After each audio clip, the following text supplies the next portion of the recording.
All right, guys, thank you for joining the VC.com. We're going to explore careers. Careers is the topic that we'll be talking about because I feel that not enough people are in tune to what types of jobs are out there.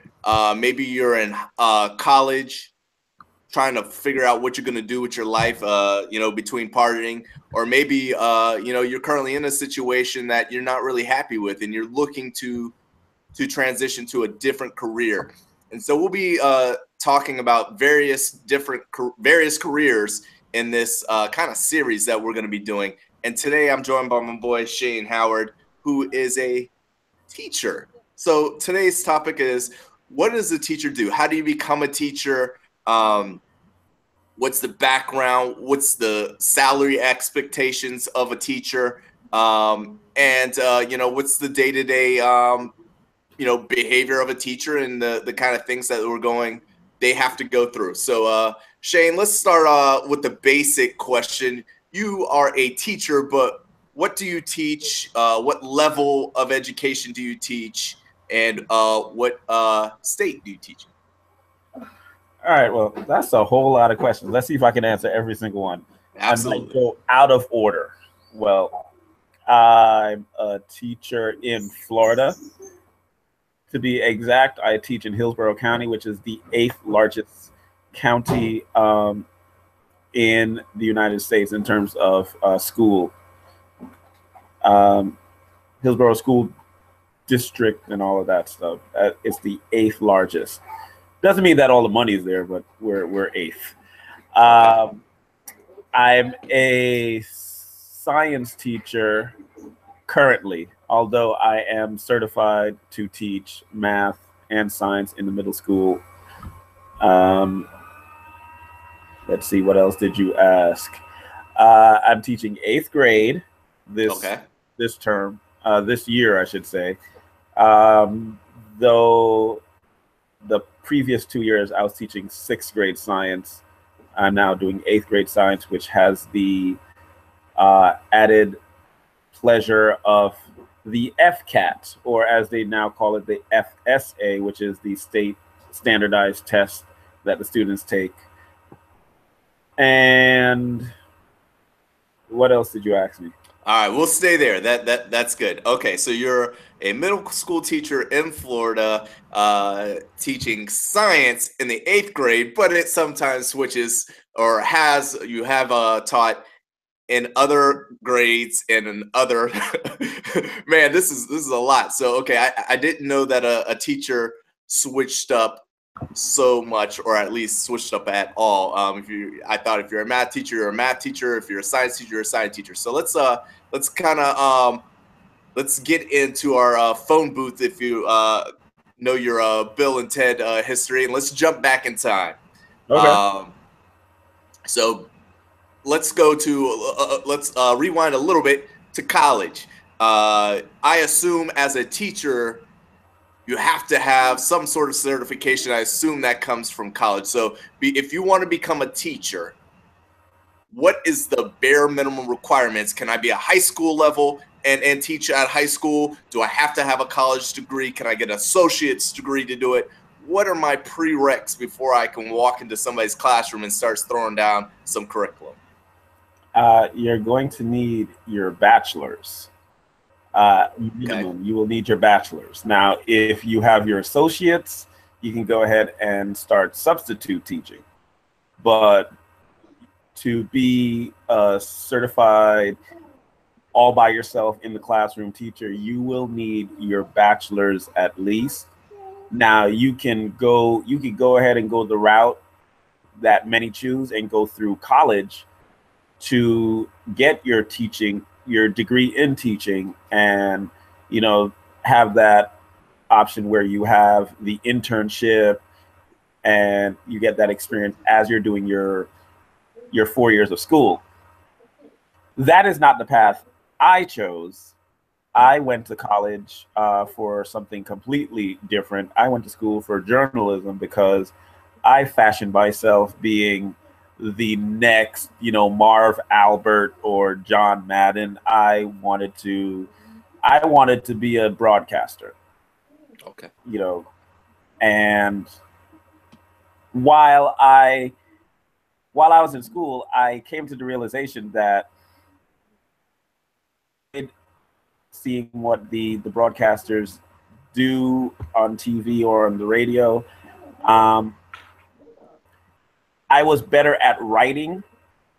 My comfort level was not there when it came to being on camera. Like even to this day, I don't even listen to myself really on camera. If I'm being recorded, I just sound weird to myself. Okay.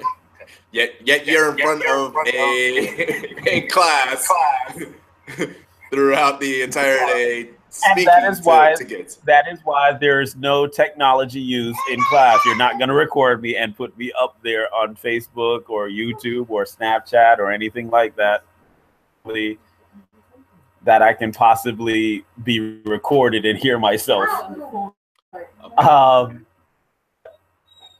Yeah, I realized I was a better writer. Okay. Well, let me ask this. So your path wasn't initially to teaching. And is your degree in journalism? Yeah, I got my bachelor's in broadcast journalism from Florida International University, Golden Panthers, and I got out of school and I just thought to myself, okay, so what is the next step? Got a naked baby here. I thought, what was my next step? You know, I spoke with some classmates who had that camera presence. You know, they had that TV look. You know, I'm in Miami, so you know they were the Cubans and the Dominicans who would be all over your Telemundo, your, you know, all of that. That's Dylan's. Sorry, scratch that from the record. But that's Dylan's shorts.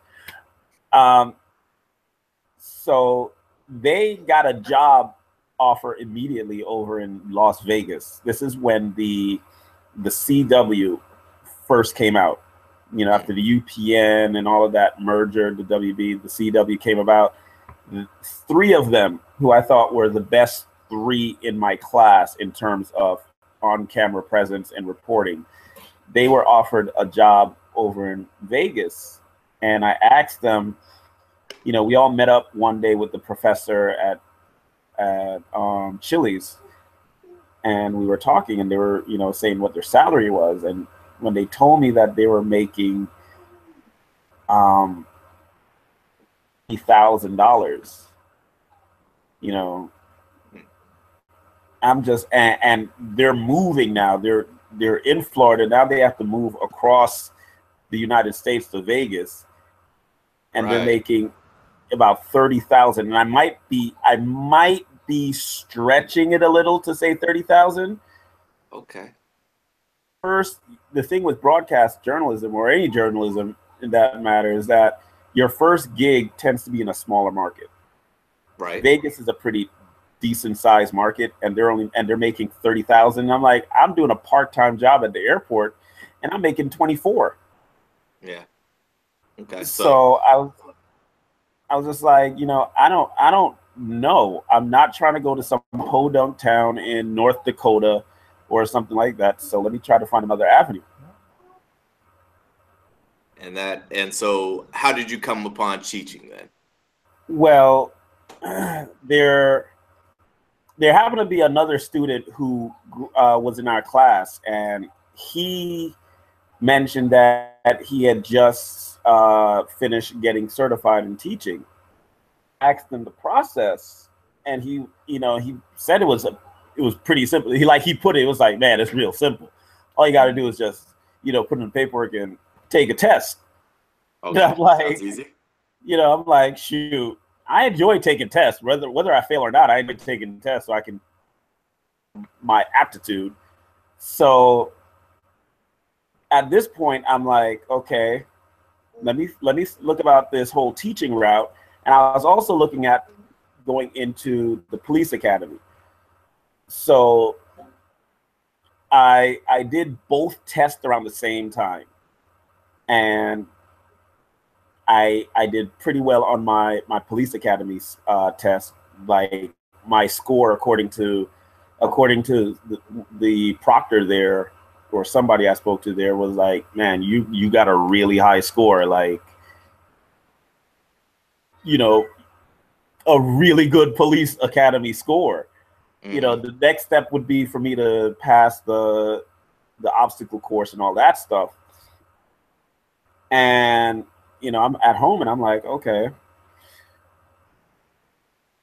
this is becoming a reality. I might end up being a cop. And then I get in the mail that the teaching stuff, I took the test on a whim. I didn't study, nothing like that. I just went and took the darn test. And then I got it that, you know, I passed that test. So now I had to make a decision. I'm like, do I go police or do I go teaching? And I was single at the time, and I'm just like, you know, you have a lot of power and responsibility as a cop, but then you have that whole safety issue, while I have a whole lot of responsibility and power in another way as a teacher.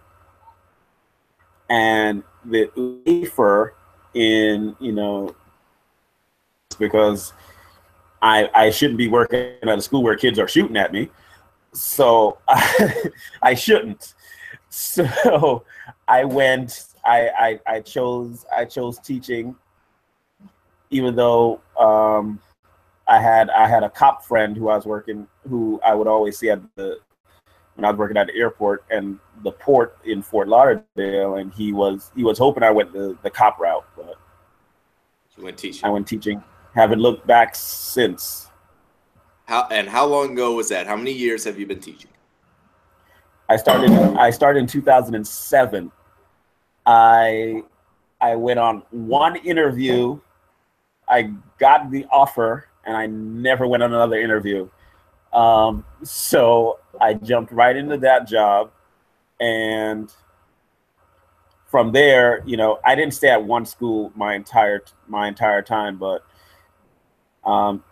basically every time I've done an interview for a school, I've been offered the job. It's just a matter of me accepting, and some of them I actually turned down for one reason or another. All right, so let's before we get too far on jumping from school to school, you mentioned you didn't want to get into a podunk town for 30,000 or around that. If someone takes the aptitude test or whatever the test is called, or graduates with their degree in teaching, what are the expectations in pay? Are we in 20,000s, 30,000s? Well, it's all going to be depending on where you reside. Now, the average salary for a starting teacher is 36,000 in America. It's 36,000. Okay. Now, in Miami, where I started, the starting teacher was 38,000. Okay, that's a really good salary. I myself, I got a job with the city right out in youth sports, and I was probably at something like 28,000 starting off. So by comparison, if someone were to get 36, 38, that's a heck of a payday for someone coming out of school. So and with that, how often would you say a teacher would get a raise? Is that an annual thing? Is it performance based? Do you never get a raise? Do you get that 36, and are you staying at 36? How does money come when it comes to a teacher?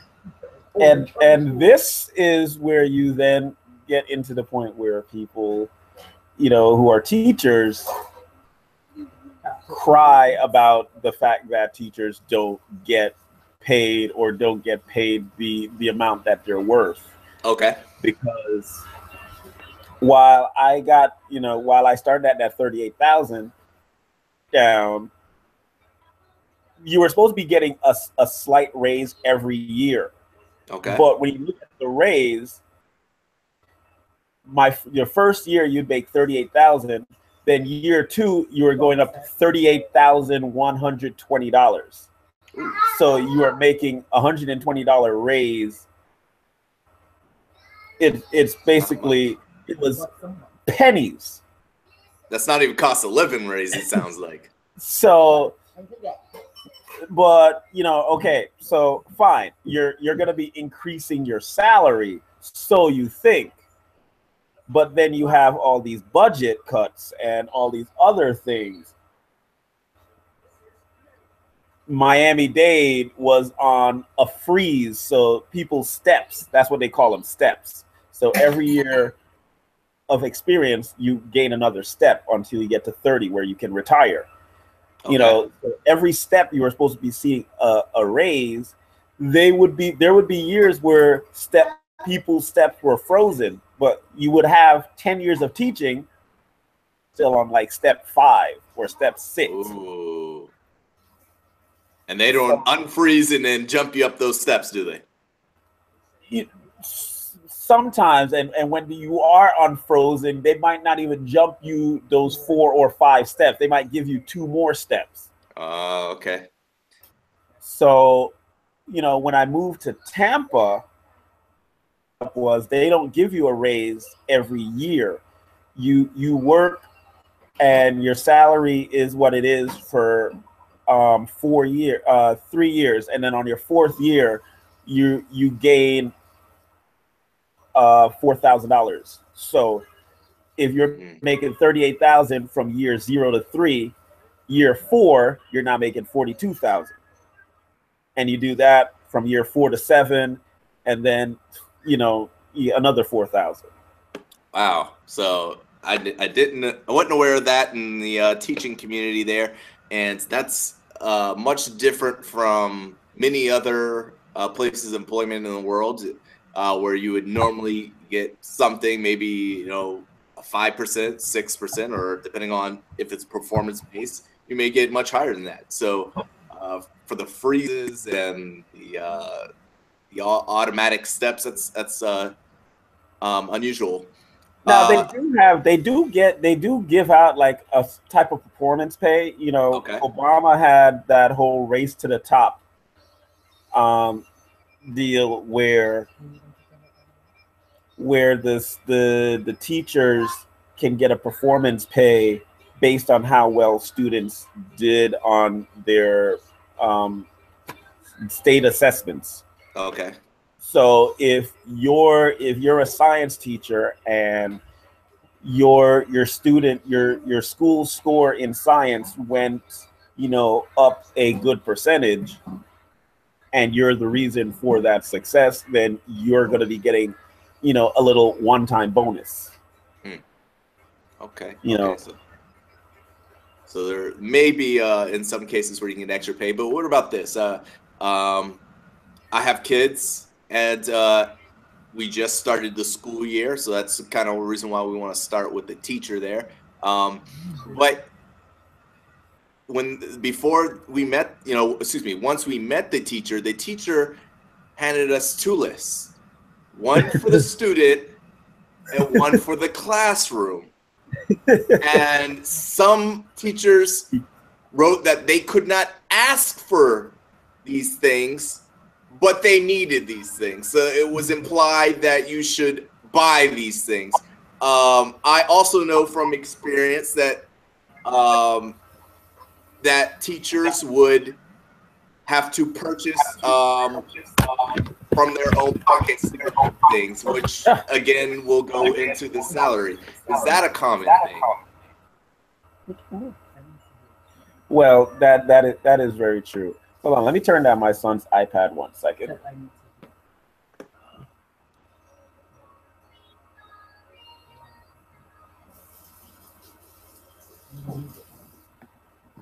All right. So, not uncommon, especially in the elementary level. you will get many teachers who are asking not just for the index cards and the markers for the kids, the colored markers for the kids. The teachers are also asking for expo markers for the whiteboard. Right. They're asking for sanitizer, and they're asking for Clorox wipes and box of Kleenexes and copy paper. Copy paper is like money for teachers. When you're in jail and you can be passing around cup soups and honey cigarettes. buns as currency, copy paper is that for us teachers. Wow. Because again, the cuts, there are always cuts, or there's always a limit. Like we have a copy limit at our school. For the entire year, your personal copy amount is 12,000 copies. And if you have 100 students, you have to pick and choose what things you're copying. Wow. Because you only have 12,000 copies per teacher. And if you copy on the front and back, that counts as 2 copies. Ooh. So yeah, you can't even be slick and try to say, okay, well, I'm a double side everything. No, that's 2 pages. Wow. So they're counting up everything. So some of this stuff, if you need more, it's got to come out of your pocket or somewhere else. So that's something to take account of with salary considerations. They do give you money, a supply money, or what they call it, lead money. However, it's more like follow money because you get it after the school year starts. So you're coming out of pocket to purchase all your supplies for your classroom, to design your classroom and get your classroom ready for the first day. But your teacher supply money or your teacher assistance money, whatever they want to call it, doesn't actually come into effect until you started school. Wow, that's crazy. And a little behind the times. So, okay. Let's go with this last money related issue, and then we'll quickly move on. We're talking about, what does a teacher do? Their pay, their salary. Now, a teacher is only on what, 9-10 months of the year. So how does that work as far as pay? Are you paid the entire year, or are you paid for your 9 or 10 months and then you getting it in a larger chunk and then nothing for 2 months? How does pay work for a teacher? You can decide your pay structure. You can be a year. You can get paid year round, or you can get paid for the 10 months that you're in the classroom. If you get paid the year round, that means that you less every 2 weeks, because they're saving money like in an escrow account basically, and then that will be paying you out throughout the summer. Mm-hmm. So if you get the 10 months, you're going to be getting a lot more upfront, but then you're basically on your own for the summer. Okay, so that would mean you need a second job if you're going to be hitting up those 10-month paychecks. Okay. Yes. All right. What do you? I don't know if you guys discuss this in the teacher room, the break room. Do you think most people take the year salary since it's secure, or do you feel that a lot of people take up that 10 months for that higher paycheck? Do you know? I couldn't tell you. Okay. I know for a lot of people, salary is a touchy issue, so that's one of the things I don't necessarily bring up. Okay, makes sense. I can tell you that for a long time, I was taking the 10 months because it was just me. I had nothing to worry about it. I get my money in the summer. I didn't have a house or anything, so I just had to pay my rent. I saved all of that, and if I needed something, I had it already. Then I decided that I would take the year round because I started, with the lady that would become my wife and all of that and the kids. So I needed that extra security. Okay. So that I can be getting paid throughout the summer as well. So it's when you're not getting that extra $300 or $400, but at least you know that you're going to be getting something in the summer when Right. kids are out of school, and you're going to be needing a whole lot of money to keep them happy during the summertime. That's true. That's true. Okay, so we'll put salary to the side. That seems very interesting, and we'll speed this up. And let me ask you about this. You mentioned you did math. You mentioned you did science. Um, I'm confused there. How does that work out? Is that a part of the test you take? Do you have to take another test to prove that you? Because I could do science. I can't do math. I should not be teaching anybody math. So I would not be able to do dual subjects like that. So I'm worried for my kids that they got someone like me who should be doing science that is teaching math. So how does that work out from subject to subject? How do Well, you get qualified? in elementary school, you will see a lot of the teacher who teaches math tends to also be the teacher who teaches science. Okay. Depending on the school your child goes to, you'll have some schools where the child can stay in the same room, but you have different teachers come in, or that teacher can walk them to another classroom and they can be with that teacher for a certain amount of time and be exposed to another subject. Okay. Once you get into middle school, that's where the student is definitely going to a different subject teacher. So they're leaving the classroom. Now, when I first started out, I took one test, and again, I told you I took a test, without studying. I didn't even know what I selected. I thought I selected a test for teaching reading, but apparently I clicked the wrong box and I selected what was middle school integrated curriculum, which basically gave integrated means basically. So I took a test, and that test had questions on math, science, history, reading, and all this other stuff. So, in a sense, I became a highly sought after teacher because principals were able to put me in whatever position they needed. I could teach everything except for like art or music or PE, the specials as they call them. Okay. Yep. Interesting. So you could float just about anywhere with I that one could, test that you took. not anymore. They Oh. did away with that integrated curriculum. They're no longer honoring that on your certificate Oh. because of money.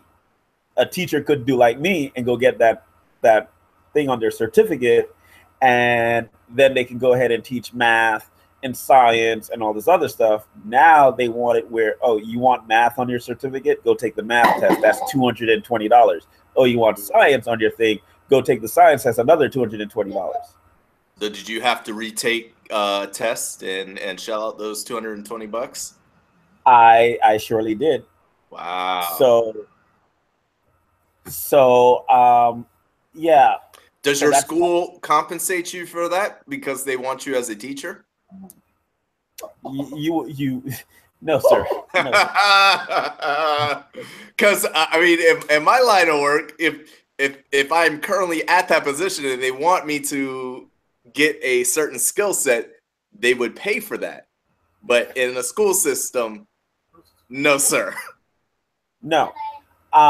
You if you get in, there'll be workshops you can go to be better at it, but in terms of getting in the door, you have to do your job first. Um, you know, you you take what is called a general knowledge test. That's one of the first tests that you're supposed to do. And you'll also have the subject area test. So what I did was I took the subject area test, and I didn't take the general knowledge test when I first started. So area test, you're good to go. You were given a window and it was supposed to be a 3-year window. So you have to go take that general knowledge test in that 3 years. I could be switching them up, and it's almost 11 years ago, but you basically took one test and you had a window to take the other test, and that window is 3 years. I actually got fired 2 years in the 2 years in the teaching because I was going to wait till the end of that 3-year window. And suddenly they decided, you know what, all those teachers who have yet to take that test, we're gonna let them go. They want to get back in, they got to go take the test. But I was fired. It's not like they're gonna hold your spot and say, okay, go take the test now. We got you. No, you were fired. Wow. My principal called me up in the summer and they're like, yeah, you're no longer in the system. You are showing as terminated. Wow, what a call. So yeah. So yeah, they don't pay you or pay for you to go take that test. No. It is on you to make sure all your testing and all of that is up to date. You can also sign a waiver where they say, okay, you're not certified to teach science. Sign this paper. Signing this paper, you state that you will take and pass that test in a certain amount of time. Okay. Now, if you sign that paper and you then do not take that test and pass it in time, then you would be terminated. Okay. Oh, what about what things are you able to do to maybe increase your pay? Can you take more of those math, science, or curriculum tests to become a greater value in that way, as you mentioned with your old one? Can you get a master's degree and increase your pay that way? Any ways to increase those steps that you previously mentioned?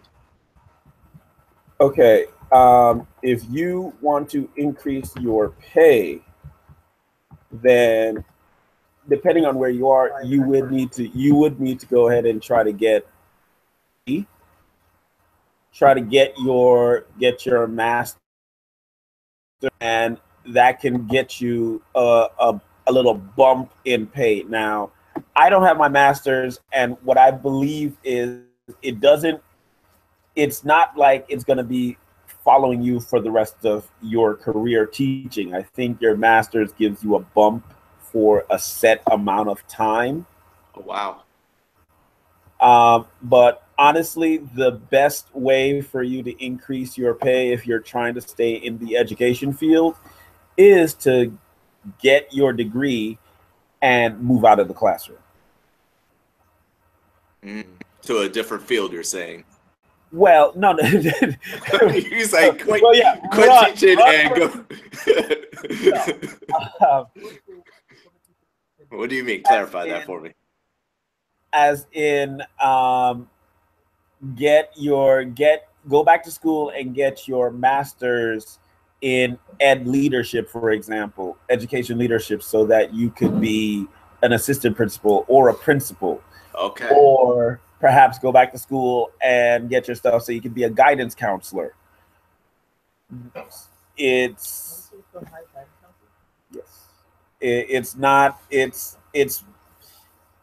good if you just want to be a teacher. Right. If you love the classroom, then I'm not going to say go out and get those things because it's going to be a waste of your money if you go get your master's and you're just going to stay in the classroom as a regular teacher. Right, because you're going to be spending 30,000 or some odd bucks on a master's degree, and if you're not going to get a return in $30,000, maybe it's not as valuable to get that said master's degree. As we quickly move along now, we talked a lot about the money, which is important. That's a big deciding factor of why someone would possibly take and get into an occupation. Speak to me about the actual classroom, dealing with kids. You're in middle school, so it may be different from an elementary school and high school teacher. But in middle school, how is it? Is it snot-nosed brats? Is it kids, turning into trying to mature into adults, and so they're all over the place? What's it like actually being a teacher? Okay, I don't have any experience teaching high school. I did a work study back in college, and I was with an elementary school then. I did first grade.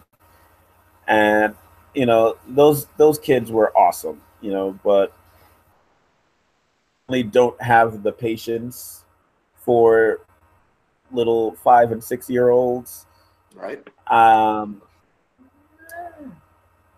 So that's why I went to middle school. I don't have the patience for the small kids. I don't feel that I should have kids walking in the hallway and I have to say, put your finger to your mouth and stopping. So I have 20 kids going to the bathroom 2 at a time. That wasn't me.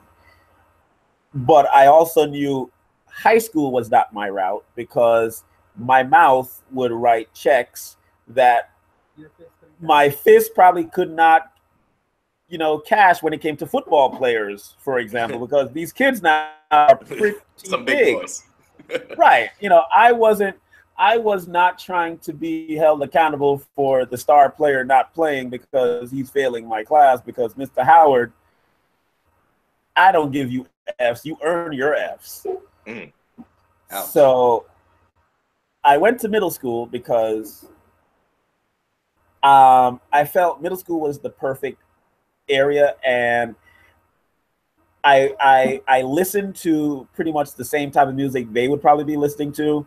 I might watch a lot of what they watched. So I felt that was probably the best place for me to go.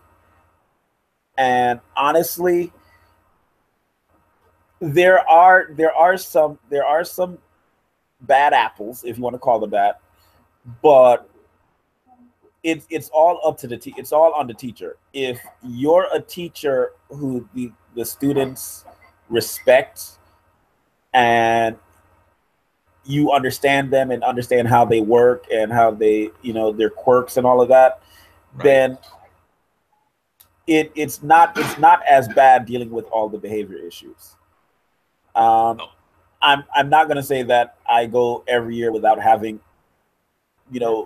no issues or whatever. I've gotten my threats, I've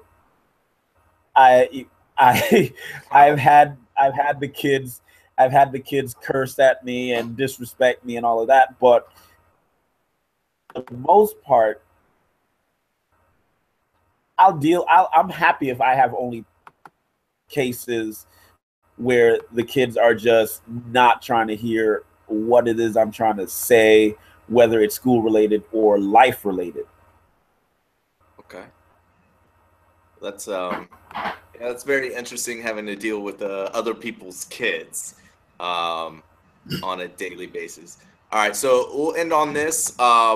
Give me the best thing or things about teaching, and give me the downside, the worst part about the job. The best part of being a teacher and the worst part of being a teacher. Well, I can tell you from my experience, the worst part was I thought teachers would always have, you would see those hot teacher conferences, and I just never really saw that. TV lied to me. I had to go find my hot mom at church. Literally, church. No, but strike that from no. Honestly, though, honestly, the worst part is just that you don't always feel appreciated or valued from those who are above you in terms of the district and the state and the country, because you will hear a lot of athletes and celebrities talking about, you know, that the education system, you know, should be better, and, you know, shout out to teachers and all this other stuff. But then you see stories where Chance the Rapper had to come out of pocket $1 million in Chicago because the public schools there are slashing budgets, and schools are closing, and we have Betsy DeVos, the new education secretary, who is all for charter schools. So the public school system is hurting and all of that. So I feel the worst part is the fact that you don't get that appreciation and value that you feel teachers should get, because without teachers, none of these other professions would be able to strive. Right. Okay. Give me your best. What's your best? What's the best thing about being a teacher? What is the best? You know, I've loved the fact that I've been doing this for so long, and I keep in touch with some students through, whether it's Facebook, Twitter, Instagram. I've kept in touch with some of my students, and I've just seen them grow. Like, I have former students who've graduated college. That's how long I've been doing this, that I now know students who are college graduates. I know I've coached kids who are playing college ball, you know, and seeing some of them become parents, and I'm invited to baby showers and birthday parties because I've become almost like an extended family member. So you know, that to me is the best part, where I still have students of yesterday, you know, saying, "Oh my God, Mr. Howard, we love you," or "Your class was the best class," or your year was the best year," and stuff like that. Cool. Touching lives, Mr. Howard. Not touching kids, but touching lives. Yes. Yes. I gotta say that because I'm in Tampa, and there's always a teacher in the news. Yeah, we do hear about that. We won't go into that. Just note, if this is a career for you, make sure the children aren't one of your priorities in that way. We don't need any of that. So awesome. All right. Well, we definitely thank you, Mr. Howard, for taking some time to talk to us over at thevc.com. As we will be reporting different education platforms, or different career paths is what I wanted to say. And just kind of enlightening people, letting them know what is out there. What can you do? You may want to change. You may be looking for your very first job out of school. This episode is all about the teacher. What does a teacher do? Thank you, Mr. Howard. And please stay tuned to thevc.com.